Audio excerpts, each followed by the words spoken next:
Hello friends అందరికీ ఇది RRB group D యొక్క 2016 మోడల్ పేపర్. ఒకసారి దీన్ని మనం అనలైజ్ చేద్దాము.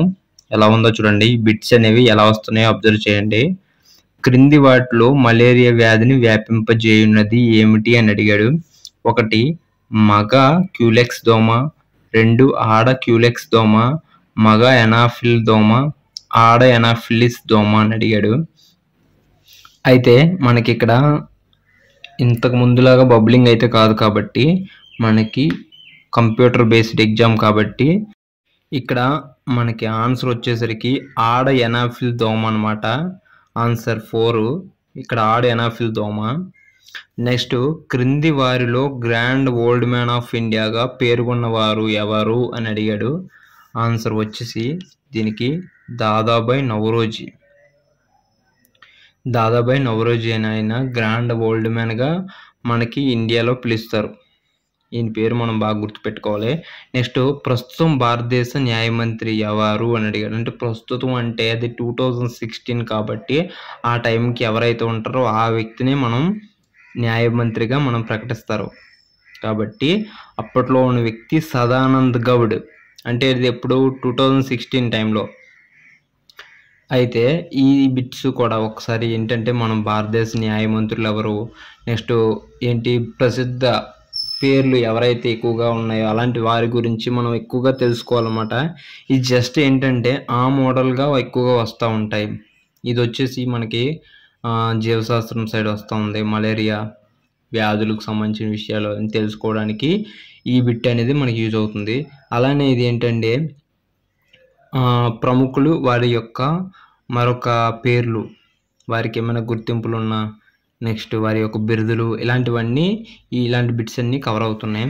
నెక్స్ట్ న్యాయమంత్రులు అంటే ఇప్పుడు పదవీ కాలం, ఇలాంటివన్నీ మనం ఒకసారి బాగా అబ్జర్వ్ చేయాల్సినవి అనమాట. భారత ఆర్థిక వ్యవస్థలో వ్యవసాయాన్ని ఏ రంగంలో వర్గీకరించాలని అడిగాడు. ఇది చాలా ఇంపార్టెంట్ బిట్ అనమాట. భారత ఆర్థిక వ్యవస్థ అంటే ఏంటంటే ఆర్థికంగా అంటే ఏంటి అమౌంట్ కాబట్టి దీన్ని మన భారతదేశంలో ఏ రకంగా అంటే దీనికి ప్రాథమిక రంగం, ప్రథమ లేదా ప్రాథమిక రంగం, వ్యవసాయాన్ని ప్రాథమిక రంగంలోనే చూస్తున్నారు. నెక్స్ట్ నవ్యాంధ్ర రాజధాని ఏది అని అడిగాడు.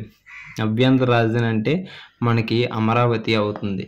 ఎందుకనంటే మనకి మన భారతదేశంలోని మొత్తం ఉన్న రాష్ట్రాల్లో మన ఆంధ్రప్రదేశ్ ఒకప్పుడు తెలంగాణ కలిసి ఉండేవి.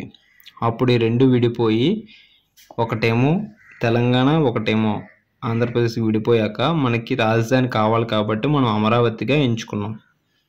నెక్స్ట్ క్రింది వాటిలో కింగ్ ఆఫ్ కెమికల్స్గా ఎవరిని పేరుగాంచారంటే కెమికల్స్, ఇది యాక్చువల్గా కెమిస్ట్రీకి వస్తుంది. దీనికి ఆన్సర్ వచ్చి సల్ఫ్యూరిక్ యాసిడ్ ఆమ్లం, సల్ఫ్యూరిక్ ఆమ్లం అనమాట. దీన్ని మనం సల్ఫ్యూరిక్ ఆమ్లంగా మనం పరిగణించాం కింగ్ ఆఫ్ కెమికల్స్గా. అయితే పిఐఎల్ అనే పదానికి న్యాయ పరిభాషలో పూర్తి రూపం ఏంటి అని అడిగాడు. పిఐఎల్ అంటే public investigation law, public interest law, petroleum India limited, public interest litigation. మనకు ఆన్సర్ వచ్చి పబ్లిక్ ఇంట్రెస్ట్ లిటిగేషన్. అలాగే మౌంట్ ఎవరెస్ట్ శిఖరాన్ని అధిరోహించిన భారతీయ తొలి మహిళ ఎవరని అడిగాడు. ఇక్కడ వచ్చేసి మల్లేశ్వరి, మనకి ఆవిడ కాదు. నెక్స్ట్ అజ్రా ఫతిమా కాదు, గుప్తా కాదు. ఆన్సర్ వచ్చేసి బచేంద్రి పాల్. బాగా గుర్తుపెట్టుకోవాల్సిన విషయం. నెక్స్ట్ డూ ఆర్ డై అనే నినాదం ఎవరిచ్చారు అని అడిగాడు. డూ ఆర్ డై అని మహమ్మద్ అలీ జిన్నానో, భగత్ సింగ్ కాదు, లోకమాన్య తిలక్. ఆన్సర్ మహాత్మా గాంధీ అనమాట. మనకి బాపు అంటే శాంతిదూత అని కూడా పిలుస్తారు ఈయన్నే. అంటే ఏంటి, సత్యం అహింస మనకు తెలుసు కదా అందరికీ, గాంధీజీ. నెక్స్ట్ బిట్ ఏమని ఇచ్చాడంటే సాపేక్ష సిద్ధాంతాన్ని ఎవరు ప్రతిపాదించారు అని అడిగాడు. దీనికి వచ్చేసి ఆన్సరు ఆల్బర్ట్ ఐన్స్టీన్. సాపేక్ష సిద్ధాంతాన్ని ఎవరు రచించారు అని అంటే మనకి ఇవన్నీ జనరల్గా 1 to 10th సిలబస్లోనే చాలా వరకు ఇవన్నీ కవర్ చేస్తూ ఉంటాడు. కొద్దిగా డెప్త్ ఏంటంటే మనం జనరల్ నాలెడ్జ్ ఇవన్నీ చూసుకోవాలి. సాపేక్ష సిద్ధాంతాన్ని ఎవరు రచించారంటే ఆల్బర్ట్ ఐన్‌స్టీన్. ఆమ్ ఆద్మీ పార్టీ స్థాపకుడు ఎవరు అంటే అరవింద్ కేజ్రీవాల్. రిజర్వ్ బ్యాంక్ ఆఫ్ ఇండియాగా ఎప్పుడు ఏర్పడిన సంవత్సరం ఏంటండి? రిజర్వ్ బ్యాంక్ ఆఫ్ ఇండియా ఏర్పడిన సంవత్సరం 1935. భారత రాజ్యాంగంలోని అధికరణం 17 దేనికి సంబంధించినది?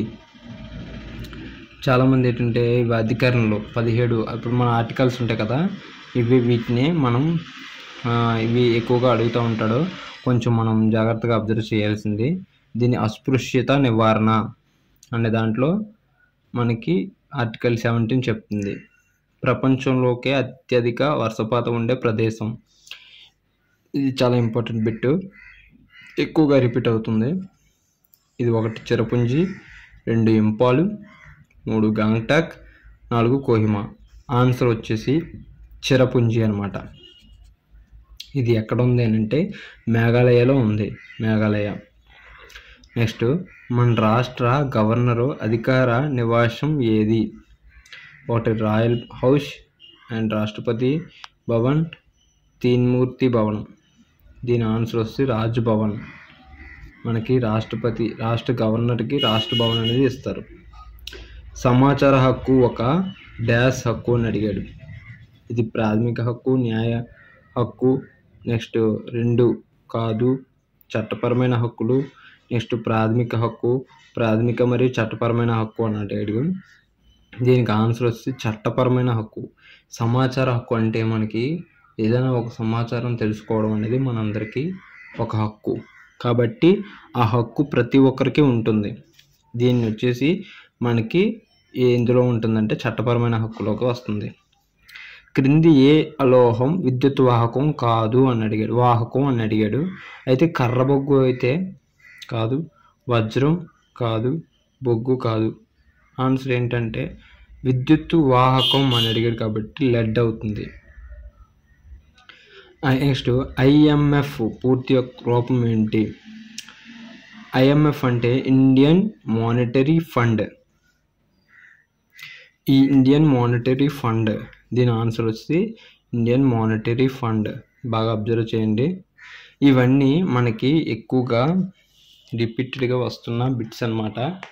ఒకసారి అందరూ జాగ్రత్తగా అబ్జర్వ్ చేయండి. మన వీడియోస్ని దయచేసి షేర్ చేయండి, ప్రతి ఒక్కరికి యూజ్ అవుతుంది కాబట్టి.